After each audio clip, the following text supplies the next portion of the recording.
안녕하세요. 안물한국연구소의 밀크티입니다. 이번 영상에서는 나랑 외내향 지표만 다른 거울 관계에 대해서 이야기를 해보려고 합니다. 거울 관계는 말 그대로 나랑 외향과 내향 지표만 다르고 나머지 지표는 나랑 같은 유형과의 관계를 말합니다. 그러니까 예를 들어서 내가 INFP, INFP라면은 나랑 외향과 내향만 다른 ENFP가 나의 거울 관계에 해당이 되는 거죠. 이 거울 관계는 과연 어떤 관계일까요? 딱 들었을 때는 뭔가 나랑 비슷한 유형일 것 같아요. 왜냐면은 지표가 다 같고 외향과 내향만 다르니까 좀 잘 맞을 것 같고 지표상으로 큰 차이가 없어서 뭐 대화도 통할 것 같고 약간 이런 느낌이 들죠. 근데 사실 소시오닉스에서는 이 거울 관계를 그렇게 좋은 관계로 보지는 않아요. 사실 좀 안 좋은 관계로 해석하기도 합니다. 그러면은 이 거울 관계를 왜 별로 좋지 않은 관계로 볼까요? 사실 비슷하긴 하거든요. 성격 기능도 굉장히 비슷해요. 그래서 안 맞는 관계는 사실 아니에요. 처음에 되게 친해지기 쉬울 수 있습니다. 대화도 잘 통하고 서로 비슷한 부분이 많아서 친해지기는 쉬워요. 근데도 이 관계를 그렇게 좋은 관계로 보지 않는 이유는 이 관계 같은 경우는 친해지기도 쉽고 서로 재밌을 수 있지만 갈등이 한 번 생기면은 수습하기가 어려운 관계여가지고 별로 좋은 관계로 보지 않는 거예요. 우리가 티격태격 하더라도 갈등이 잘 풀리고 상호 보완이 되는 관계를 보통 좋은 관계로 보는데 이 거울 관계 같은 경우는 친해지긴 쉽지만 한 번 갈등이 생기면은 걷잡을 수 없는 파국으로 치닫기 때문에 좋은 관계로 보진 않습니다. 근데 약간 억울해 하시는 분들도 있겠죠. 나는 나랑 외내향 지표만 다른 이 거울 관계에 해당되는 베프가 있는데 괜찮은데 사실 갈등만 안 생기면은 괜찮은 관계예요. 친해지기도 쉽고 말도 잘 통하는 게 맞아요.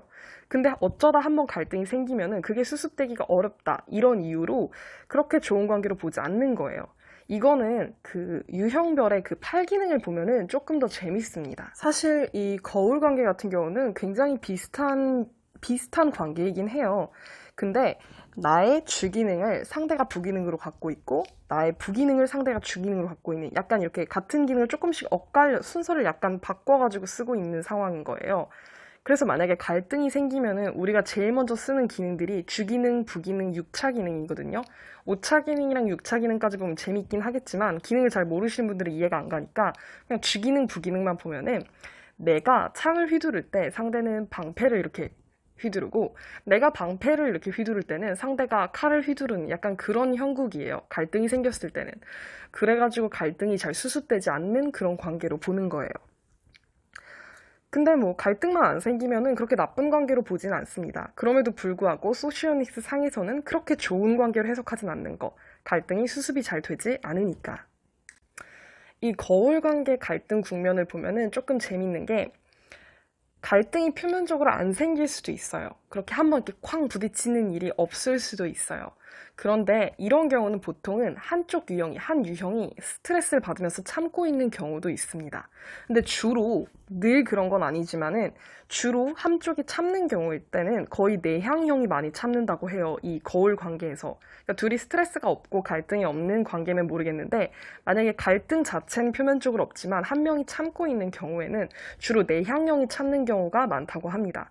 이거는 아마 표현 방식 때문에 그런 것 같아요. 외향형이 늘 그런 건 아니지만은 조금 표현을 좀 더 하는 경향이 있기 때문에 내향형이 좀 더 참고 있는 경우가 많은 것 같아요. 그렇기 때문에 어느 날 내향형이 자신의 어떤 참고 있던 스트레스를 이렇게 터뜨렸을 때 외향형이 보기에는 뭐야 잘 지내다가 갑자기 왜 저래 약간 이런 느낌 날 수 있거든요. 그래서 오히려 갈등이 터졌을 때는 외향형이 내향형한테 좀 더 배신감을 느낀다고 합니다. 늘 그런 건 아니지만 보통은 이런 패턴이 많대요. 갈등 상황에서.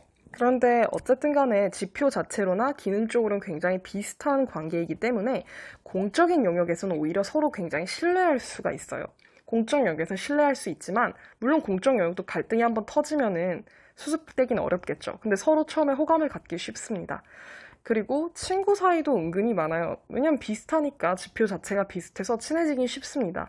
근데 뭐 파국적인 그런 갈등이 생길 수는 있겠죠. 이 거울 관계를 좋지 않게 보는 만큼. 연인 관계는 잘 모르겠어요. 그냥 친구랑 비슷한 것 같아요. 어느 정도 비슷한 면 때문에 서로 약간 끌리는 경우도 은근히 많은 것 같은데 약간 한쪽이 참는 경우를 많이 보긴 했어요. 연인 관계에서도 많이 있긴 하지만 내향 쪽이나 외향 쪽 둘 중에 한 명이 조금 참고 있는 관계일 수도 있습니다. 이 거울 관계 같은 경우는 나랑 외향, 내향만 다르고 나머지 지표가 같은 유형을 찾으면 돼서 사실 별로 찾기 어렵지 않죠. 지표로만 찾을 수 있으니까. 내가 INFJ, 인프제면은 나랑 외향, 내향만 다른 ENFJ가 나의 거울 관계에 해당이 되는 거겠죠. 근데 어쨌든 보기 쉽게 이것도 영상 밑에다가 이 거울 관계에 해당되는 유형들을 제가 써놓을 거예요. 그러니까 참고하시면 될 것 같습니다. 다음은 창작물 속에 등장하는 MBTI 거울 관계입니다. 창작물 속 캐릭터의 MBTI는 제 주관적인 추측이므로 인터넷에 떠돌아다니는 MBTI 짤이나 다른 분들과 의견 차이가 있을 수 있음을 참고하시길 바랍니다. 영화 인셉션의 팀의 리더 코브는 ENTJ, NTJ로 보입니다. 그리고 그가 미로 설계자로 뽑았던 아리아드네는 INTJ, 인티제로 추측됩니다. 아리아드네는 코브가 깊은 심연의 꿈으로 빠질 때 마지막까지 함께 있던 동료입니다. 이 둘도 거울 관계입니다. 인셉션 팀에서 팀장 코브와 가장 오래된 동료 아서, 이 둘도 거울 관계입니다. 코브는 ENTJ, NTJ, 아서는 INTJ, 인티제로 보입니다. 동료로 잘 맞는 것 같습니다. 소설 원작, 드라마와 영화로도 나온 오만과 편견 속 제인과 빅리 커플도 거울 관계입니다. 제인은 ISFJ, IFJ로 추측되며 빅리는 ESFJ, EFJ로 추측됩니다. 이 둘도 서로 비슷하여서 빠진 것 같군요. 드라마 청춘시대 시즌1에서는 박혜수님이, 청춘시대 시즌2에서는 지우님이 연기한 유은재 캐릭터는 INFP, 인프피로 보입니다. 그리고 배우 신현수 씨가 연기한 윤종열 캐릭터는 ENFP, NFP로 보입니다. 이 둘은 시즌1에서는 썸에서 연인으로 발전한 관계, 그리고 시즌2에서는 헤어진 불편한 꽈시시로 등장합니다. 이 둘도 거울 관계입니다. 영화 아가씨 속 아가씨 히데코와 가짜 백작 후지와라는 거울 관계입니다. 히데코는 INTP, 인팁이고 애니어그램은 4번 유형의 5번 날개, 성자로 보입니다. 그리고 후지와라 백작은 ENTP, N팁이며 애니어그램은 7번 유형의 8번 날개, 자성으로 보입니다. 이 둘은 협력관계였다가 영화 악마는 프라다를 입는다 속 파워 카리스마 편집장 미란다는 ENTJ, NTJ로 추측됩니다. 애니어그램은 3번 유형의 4번 날개, 사자로 보입니다. 그리고 주인공 앤디는 INTJ, 인티제로 추측됩니다. 앤디도 미란다와 마찬가지로 애니어그램은 3번 유형의 4번 날개로 보입니다. 미란다가 괜히 앤디에게 넌 나를 닮았어 라고 말한 게 아니네요. 해리포터 시리즈 속 단짝 해리와 론도 거울 관계입니다. 해리는 ISFP, IFP, 론은 ESFP, EFP입니다. 서로 비슷하여 친해진 듯합니다. 이 둘은 단짝이긴 하지만 종종 갈등을 크게 빚기도 합니다. 4편 불의 잔에서 해리의 이름이 불의 잔에서 나왔을 때, 7편에서 호크룩스를 찾던 중 론의 건강이 악화되었을 때 이 갈등이 두드러집니다. 거울 관계의 친구가 갈등이 생기면 어떨지 이 둘이 잘 보여주고 있죠? 덤블도어와 그에게 충성하는 해그리드도 거울 관계입니다. 덤블도어는 INFJ, 인프제로 보이는데 이건 소설 기반입니다. 영화 해리포터 시리즈는 3편 아즈카반의 죄수부터 배우가 교체된 뒤 덤블도어 캐릭터의 성향도 매우 변하기 때문에 인프제로 보이진 않습니다. 소설 기반 덤블도어는 INFJ, 해그리드는 ENFJ, NFJ입니다. 영화 전우치 속 강동원 님이 연기한 전우치는 ENTP, N팁으로 보입니다. 전우치는 애니어그램은 7번 유형의 8번 날개로 보입니다. 그리고 임수정 님이 연기한 서인경 캐릭터는 애니어그램 3번 유형 4번 날개의 INTP, 인팁으로 보입니다. 이 둘도 거울 관계 커플인 셈입니다. 영화 패왕별이 속 장국영 씨가 연기한 두지이자 데이는 INFP, 인프피입니다. 그리고 배우 장풍희 씨가 연기한 시투이자 샬로는 두지의 파트너이자 동료인데 ENFP, NFP입니다. 이 둘도 거울 관계입니다. 어릴 때 친해져서 파트너로 쭉 함께 가죠. 다만 갈등이 생긴 뒤 골이 깊어져 오랫동안 보지 않습니다. 거침없이 하이킥 영상에서 말했다시피 이민용 신지 부부는 거울 관계입니다. 이민용은 ISTP, E팁, 신지는 ESTP, 에팁입니다. 둘이 비슷하여 결혼했겠지만 갈등의 고를 해결하지 못하고 이혼까지 이른 것도 거울 관계를 잘 설명한 것 같습니다. 거침없이 하이킥 속 베프, 민호와 범이도 전 영상에서 말했다시피 거울 관계입니다.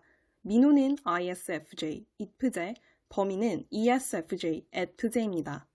나문희, 이준아, 뚱땡이 모자도 거울 관계입니다. 나문희는 ISFP, 이준아는 ESFP입니다. 유독 사이가 좋은 모자인 이유가 있습니다. 성격이 비슷해서이죠. 소설 원작, 영화로도 나온 제인 에어 속 주인공 제인 에어와 그의 연인 로체스터도 거울 관계입니다. 제인 에어는 애니어그램은 5번 유형의 4번 날개, 성자의 INTJ, 인티제로 보입니다. 그리고 로체스터는 8번 유형의 7번 날개, 성자, ENTJ, NT제로 보입니다. 로체스터를 내향형으로 볼 수도 있겠지만 젊은 시절 모습 묘사와 제인 에어를 만나기 전까지의 활동을 보면 외향형에 가깝습니다. 드라마 건물류 속 임수정님이 연기한 주인공 베타민은 애니어그램은 3번 유형 2번 날개의 ENTJ, NT제로 보입니다. 그리고 배우 전혜진님이 연기한 송가경 캐릭터는 애니어그램 8번 유형 7번 날개의 INTJ, 인티제로 보입니다. 이 둘은 과거에는 서로 신뢰하는 직장 선후배 사이였으나 베타미가 이직한 뒤 대립하는 사이로 전환됩니다. 이 둘도 거울 관계의 특징을 잘 보여주고 있습니다. 드라마 건물류 속 또 다른 거울 관계입니다. 송가경은 앞서 말한 대로 INTJ, 인티제고 그의 시어머니이자 보스, 장희은 캐릭터는 ENTJ, NTJ입니다. 이 둘은 고부관계이긴 하지만 고부관계보다는 주종관계에 가깝습니다. 이 둘도 공적 영역에서 거울 관계의 신뢰와 갈등을 동시에 보여주고 있습니다. 영화 비포 시리즈의 주인공 둘도 거울 관계에 해당됩니다. 줄리 델피가 연기한 셀리는 INFP, INFP입니다. 그리고 에다노크가 연기한 제시는 ENFP, NFP로 보입니다. 제가 전에 블로그에 비포 선라이즈의 캐릭터 MBTI를 궁해한 적이 있었는데 이때 제시를 ESFP, FP로 추측했습니다.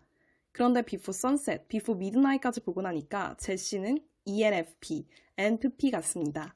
그래서 이 주인공들은 거울 관계에 해당됩니다. 서로 비슷한 면에 끌렸겠죠? 영화 비스티 보이즈 속 주요 캐릭터들은 모두 STP입니다. 윤계상 씨가 연기한 주인공 승우는 ISTP, ET입니다. 그리고 윤진선 님이 연기한 지원 캐릭터는 ESTP, ET으로 보입니다. 이 둘도 거울 관계 커플입니다. 그러나 같은 영화 속 또 다른 주요 캐릭터 관계도 거울 관계입니다. 승우는 ETip, 하정우 씨가 연기한 재현은 ESTP, ET입니다. 이 둘도 거울 관계입니다. 이 둘은 꽤 잘 지내는 관계에서 후에 갈등을 빚습니다.